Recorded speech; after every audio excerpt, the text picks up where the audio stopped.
Hello students, एक chemistry classes में आपका फिर से वेलकम। जो चैप्टर 13 चल रहा है उसमें केमिकल रिएक्शंस ऑफ एमाइंस। जो next chemical reactions of amines है 8 number, amines reaction with carbon disulphide CH2। जैसे कार्बन डाइऑक्साइड होता है CO2, तो कार्बन डाइसल्फाइड क्या होता है CH2। इस रिएक्शंस का जो नेमिंग रिएक्शंस है, केमिकल नेमिंग रिएक्शंस है हॉफमैन मस्टर्ड ऑयल रिएक्शंस। इस रिएक्शन में क्या होता है, जो मस्टर्ड यानी सरसों के जो तेल है, उस सरसों के जो ऑयल्स है उसकी स्मेल आती है इसके अंदर, इसलिए इस केमिकल रिएक्शंस का जो नेम है Hoffmann mustard oil chemical reactions है। हॉफमैन था साइंटिस्ट, इसने इस केमिकल रिएक्शंस को क्या किया, शो किया, इसके बारे में बताया। और मस्टर्ड ऑयल रिएक्शंस क्यों, क्योंकि इसमें जो एल्किल आइसोथायोसाइनेट का फॉर्मेशन होता है वो क्या होता है, एल्किल या एरिल आइसोथायोसाइनेट है, उसमें जो स्मेल आती है वो मस्टर्ड ऑयल के समान आती है। तो इसमें क्या होगा केमिकल रिएक्शन देखेंगे अपन, एल्किल आइसोथायोसाइनेट या एरिल आइसोथायोसाइनेट जो फॉर्म होता है उसकी केमिकल रिएक्शंस देखते हैं अपन। तो सबसे पहले अपन लेते हैं केमिकल रिएक्शंस, उसके बाद में इसके मैकेनिज्म को देखेंगे, क्योंकि जब तक मैकेनिज्म को समझेंगे नहीं तब तक केमिकल रिएक्शंस दिमाग में सेट नहीं होगी। ओके स्टूडेंट्स, तो चलते हैं अपने टॉपिक पे। ये एरोमेटिक AR या एलिफेटिक एमाइन, इसकी जो केमिकल रिएक्शंस की जाती है carbon disulphide CH2, HgCl2, HgCl2, mercury chloride heat करते हैं, इसकी प्रेजेंस में इसको हीट करते हैं। तो यहाँ क्या होता है, एरिल या एल्काइल आइसोथायोसाइनेट, इसका फॉर्मेशन होता है। एरिल या एल्काइल आइसोथायोसाइनेट का फॉर्मेशन होता है +2HCl +HGS, मर्क्यूरिक सल्फाइड। ये केमिकल रिएक्शंस है। इस केमिकल रिएक्शंस को मैकेनिज्म की फॉर्म में देखते हैं। मैकेनिज्म कैसे है वो हमें देखना पड़ेगा, क्योंकि जब तक मैकेनिज्म नहीं समझेंगे तब तक इस केमिकल रिएक्शंस के बारे में हमें कुछ पता नहीं चलेगा। तो मैकेनिज्म में देखते हैं।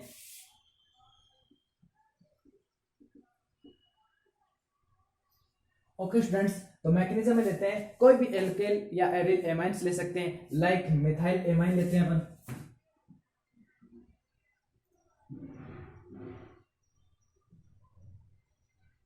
CH3NH2 methyl amine. इस मिथाइल एमाइन है, इसकी जो केमिकल रिएक्शंस करवाते हैं कार्बन डाइसल्फाइड के साथ करवाते हैं। तो कार्बन डाइसल्फाइड ऐसे लिख देते हैं, ये कार्बन डाइसल्फाइड। ये क्या है, कार्बन डाइ जो सल्फाइड है ये क्या आता है, इसको क्या है, कार्बन एटम है, इसकी जब 2 बॉन्ड तो सल्फर के साथ, इधर 2 बॉन्ड सल्फर के साथ है, और ये क्या आता है कि ये इलेक्ट्रॉन एक्सेप्ट कर सकता है, और ये इलेक्ट्रॉन क्या करता है, डोनेट कर सकता है। यानी ये बेस की तरह एज ए बेस, और ये एज ए एसिड की तरह क्या करेंगे, बिहेव करेंगे। तो लाइक ये क्या करेगा, अपने lone pair of electron donate करेगा। जैसे ही lone pair of electron donate करेगा यानी बॉन्ड फॉर्मेशन होगी, दोनों के बीच में नाइट्रोजन कार्बन एटम के बीच में बॉन्ड की फॉर्मेशन होगी। दैट इज क्लियर दैट जैसे ही बॉन्ड की फॉर्मेशन होगा इस कार्बन की वैलेंसी इंक्रीज हो जाएगी 1 2 3 4 एंड 5। तो ये हो नहीं सकता या हम होने नहीं देंगे, क्योंकि कार्बन की जो वैलेंसी होती है ओनली 4, कितनी होती है, 4 होती है। तो इस बॉन्ड को क्या करेगा, ब्रेक करेगा। इस सल्फर पे क्या आएगा, नेगेटिव चार्ज आ जाएगा। क्या जाएगा, नेगेटिव चार्ज। ओके स्टूडेंट्स, इसने लोन पे डोनेट किया, इससे क्या जाएगा, पॉजिटिव चार्ज। तो लिखते हैं अपन CH3 नाइट्रोजन एटम, इधर हाइड्रोजन एटम, इधर हाइड्रोजन एटम ऐसे लिख सकते हैं, और नाइट्रोजन एटम है इसके साथ कार्बन के साथ बॉन्ड का क्या कर रहा है, फॉर्मेशन कर रहा है। ओके, फिर यहां लिख देते हैं हम डबल बॉन्ड S। ओके, और ये लिख सकते हैं ऊपर S, ऐसे भी लिख सकते हैं, एनी प्रॉब्लम, नो प्रॉब्लम।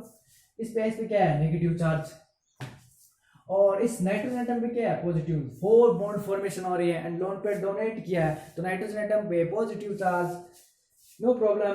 अब नेक्स्ट स्टेप में क्या होगा, नेक्स्ट स्टेप में होगा कि ये जो सल्फर है नेगेटिव चार्ज है, ये क्या करेगा, इस प्रोटॉन को अपनी तरफ क्या कर लेगा, अट्रैक्ट कर लेगा। जैसे ही अट्रैक्ट करेगा, हाइड्रोजन एटम है अपने इलेक्ट्रॉन है इस नाइट्रोजन को दे देगा, जिससे नाइट्रोजन एटम क्या हो जाएगा, न्यूट्रल हो जाएगा। और इस पे क्या आ जाएगा, इलेक्ट्रॉन क्या करेगा, ये जो हाइड्रोजन एटम है ये अपने इलेक्ट्रॉन इसको दे देगा नाइट्रोजन एटम को। तो इस नाइट्रोजन एटम पे पहले क्या था, इलेक्ट्रॉन सॉरी पॉजिटिव चार्ज, वो क्या हो जाएगा, न्यूट्रल। That is clear.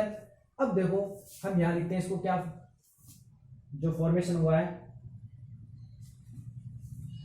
अब जो इंटरमीडिएट की फॉर्म में जो फॉर्मेशन हुआ है वो है डाइथायोकार्बोनिक एसिड। इसका जो नाम है डाइथायोकार्बोनिक एसिड है, ये इंटरमीडिएट की फॉर्म में होता है, इसका नाम है डाइथायोकार्बोनिक एसिड।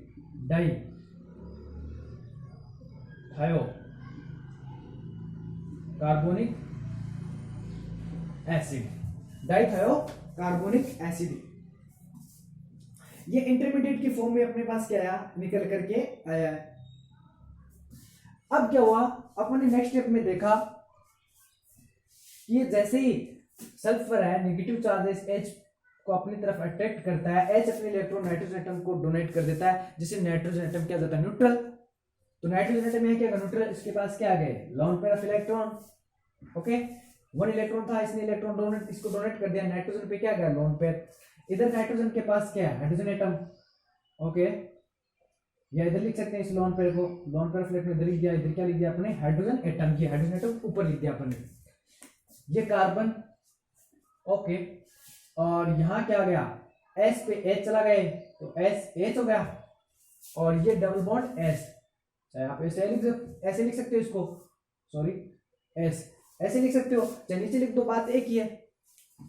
नेक्स्ट स्टेप में क्या होगा, नेक्स्ट स्टेप में क्या होगा, जैसे इसको हीट किया जाएगा तो यहां ये H2S की फॉर्म में रिमूव हो जाएगा, यहां से removal of H2S minus H2S, यानी इलेक्ट्रॉन हाइड्रोजन है देके जाएगा, इसको डोनेट करके जाएगा। जैसे डोनेट करेगा इन बॉन्ड की फॉर्मेशन होगी, कि जैसे इलेक्ट्रॉन इसको शिफ्ट करे इधर, वैलेंसी कितनी होगी ना कार्बन की, 1 2 3 एंड 4 एंड 5, 1 2 3 4 एंड 5, तो ये बॉन्ड क्या करेगा, यहां से ब्रेक करेगा।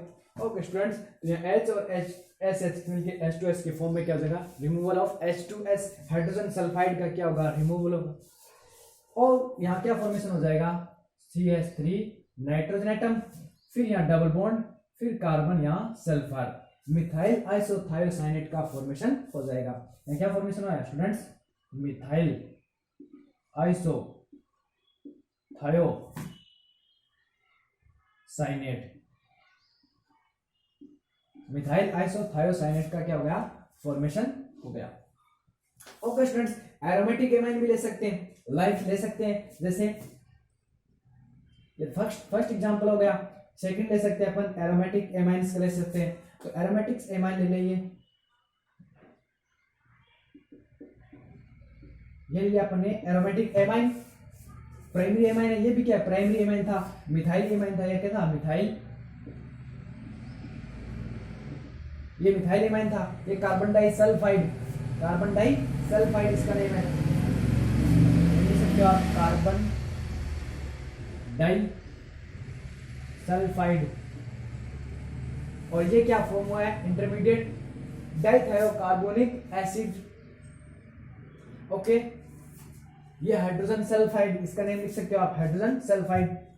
अब ये जो प्राइमरी एमाइन है, एरोमेटिक प्राइमरी एमाइन है, ये एरोमेटिक प्राइमरी एमाइन भी इस केमिकल रिएक्शंस को शो करेगा। तो क्या होगा, यहाँ भी इसकी मैकेनिज्म देख सकते हैं डायरेक्ट, कि मैकेनिज्म क्या है, कार्बन डाइसल्फाइड के साथ इसकी रिएक्शन शो करवाते हैं अपन, ये कार्बन डाइसल्फाइड। ओके स्टूडेंट्स, थोड़ा और क्लियर लिख देते हैं इसको,